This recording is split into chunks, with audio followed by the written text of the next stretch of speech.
You're not listening to yourself. You're listening to trauma trying to survive, and that trauma speaks fluently.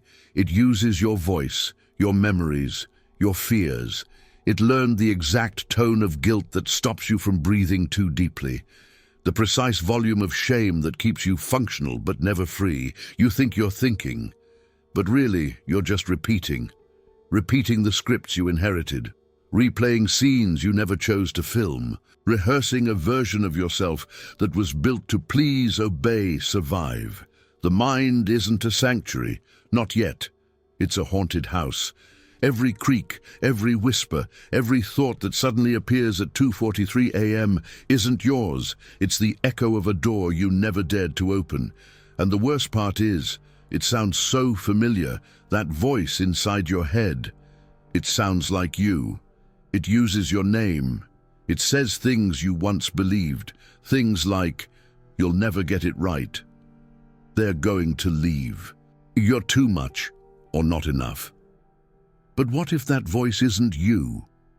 What if that voice is an echo, not an origin? Carl Jung once said, "Until you make the unconscious conscious, it will direct your life, and you will call it fate." How many choices in your life were made by you? And how many were just reactions, programmed responses to unhealed wounds? You didn't choose your self-image. It was installed. You didn't choose your fears. They were handed to you, disguised as love, discipline, realism. So here's the truth, quiet but brutal. This video isn't about controlling your mind. It's about realizing you might never have been the author of the story that's quietly destroying you. And maybe it's time to reclaim the pen. You're not reflecting, you're ruminating, but the mind is cunning. It wraps the whip in silk. It tells you this repetition is maturity, that the endless loops of criticism are growth, that if you hurt yourself in a more intellectual way, it somehow becomes wisdom. And so you spin. Your inner monologue becomes a courtroom. But there's no judge, only executioners. The questions aren't meant to understand.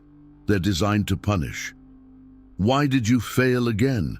Why can't you get it right? What's wrong with you? This isn't self-awareness. It's a parasite wearing the mask of lucidity. You think you're being precise, rational, objective. But in truth, you're just repeating what once broke you. Someone taught you that pain was the price for love, that perfection was the cost of acceptance, that you must suffer elegantly to be valid. And now, that cruelty has become your inner compass. Many people believe they're working on themselves when they're actually just polishing the mirror of self-hate.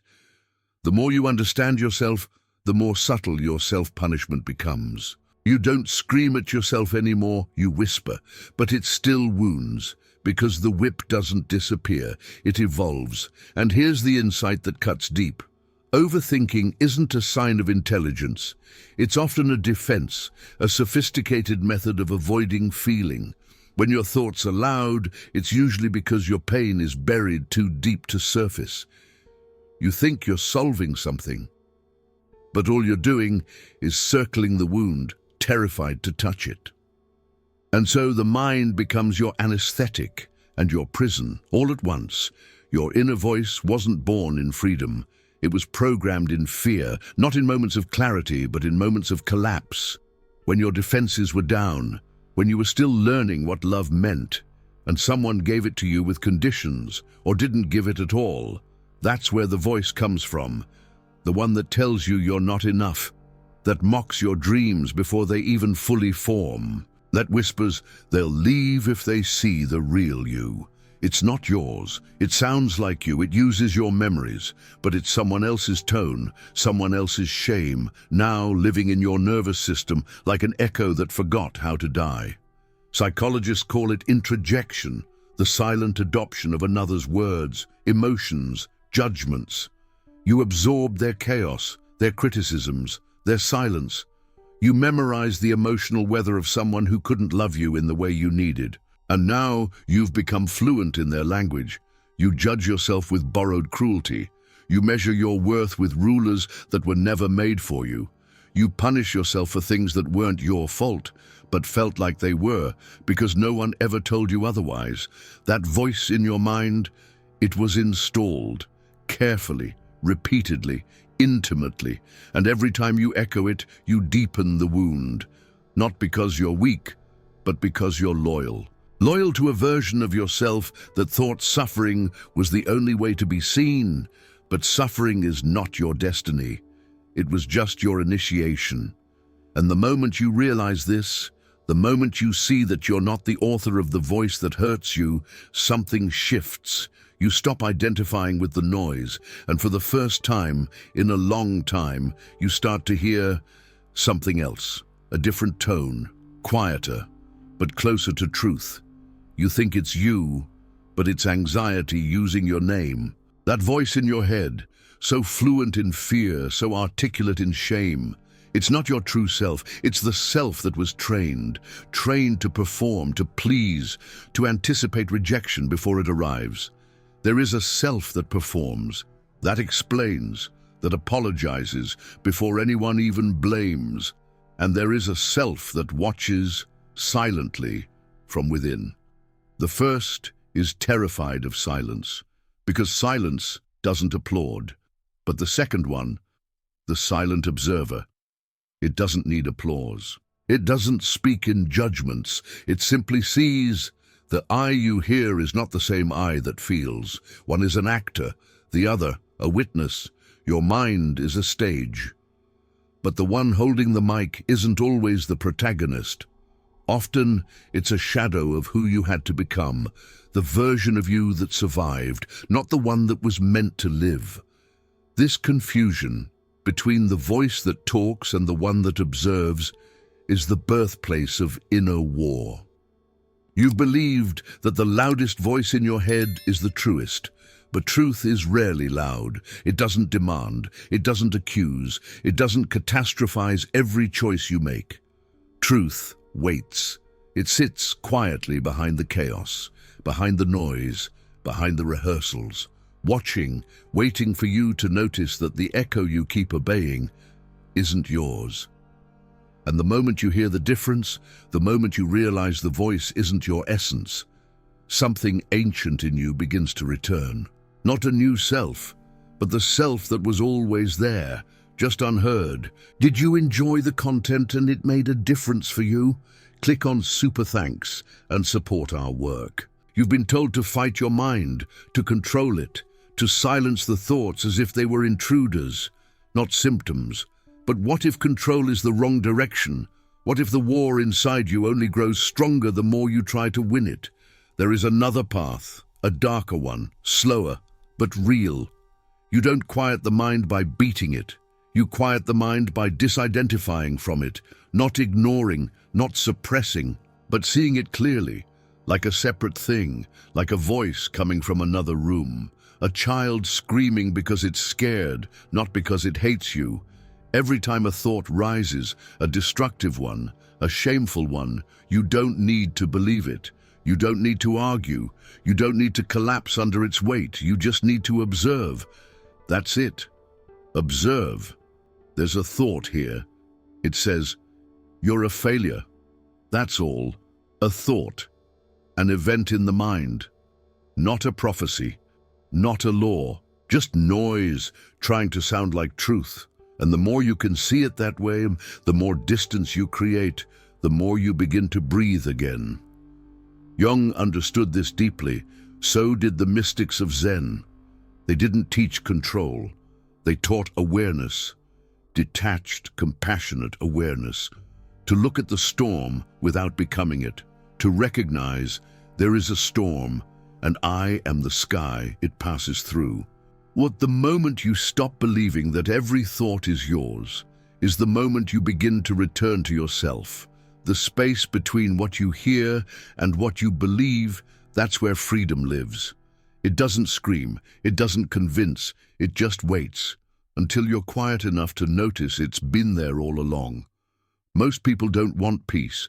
They want distractions that feel like purpose. They want a full schedule, not a full soul. Because silence is unbearable when you've buried something inside it.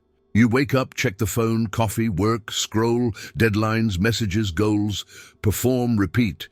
But beneath that rhythm, there's a deeper beat, a quieter one, a pulse of pain that never got heard, a part of you that never got mourned. And so you run, into tasks, into noise, into the illusion of progress. But you're not building a life. You're just delaying a reckoning. The mind screams not because it's full, but because it's avoiding what's buried. Every mental loop, every obsession with productivity, every list is often just a veil over the void. The truth is brutal. You're not exhausted from work. You're exhausted from running away from yourself for years, because it takes more energy to suppress emotion than to feel it, more effort to pretend you're fine than to fall apart and rebuild honestly. The overactive mind isn't a strength, it's a symptom, a side effect of a soul that's been taught to perform instead of process, to endure instead of express, to survive instead of transform. And the moment you pause, truly pause, the collapse comes. Not because you're weak, but because you've carried too much, for too long, and maybe you never had to. There's a kind of thinking that doesn't solve. It punishes. You think you're processing, but you're just circling shame, like a ghost who doesn't know it died. For many, thought has become a substitute for feeling, and then a weapon. Not against the world, but against the self. You lie in bed, eyes open, body still, but inside a tribunal unfolds. You revisit mistakes, replay conversations, invent judgments that others never said, but that you believe.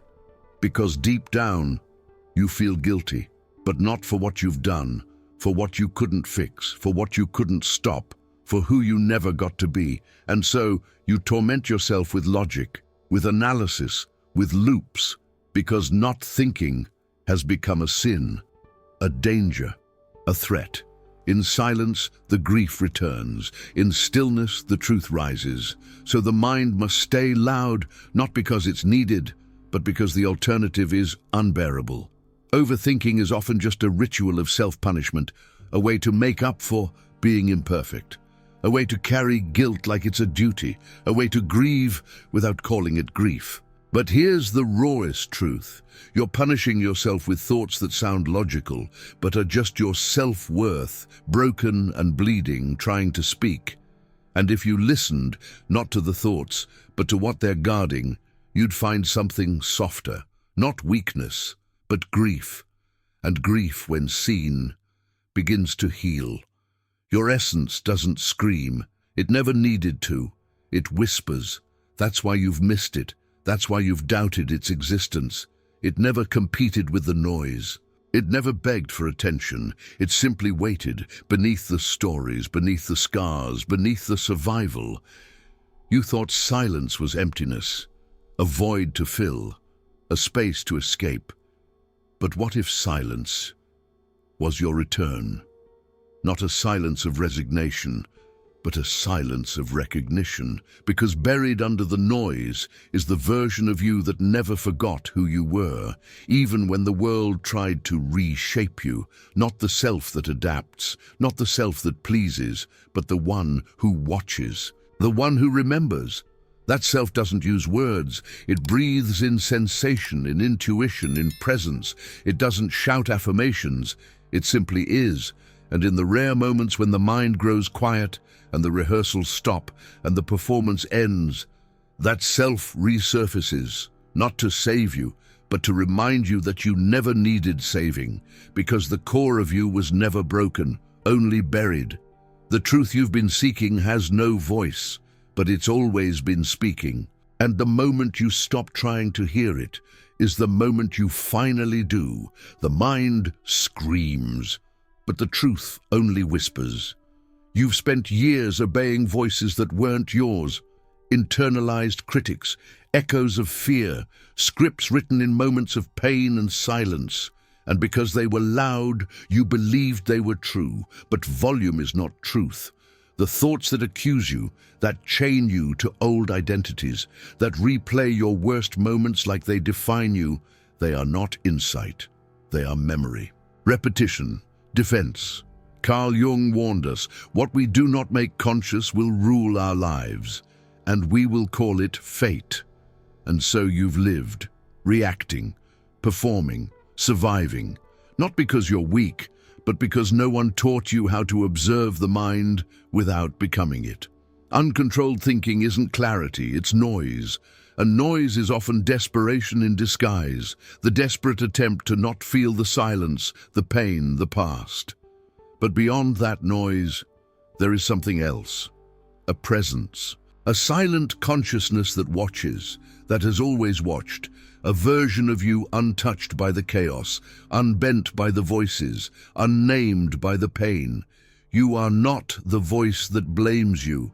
You are not the mind that accuses you.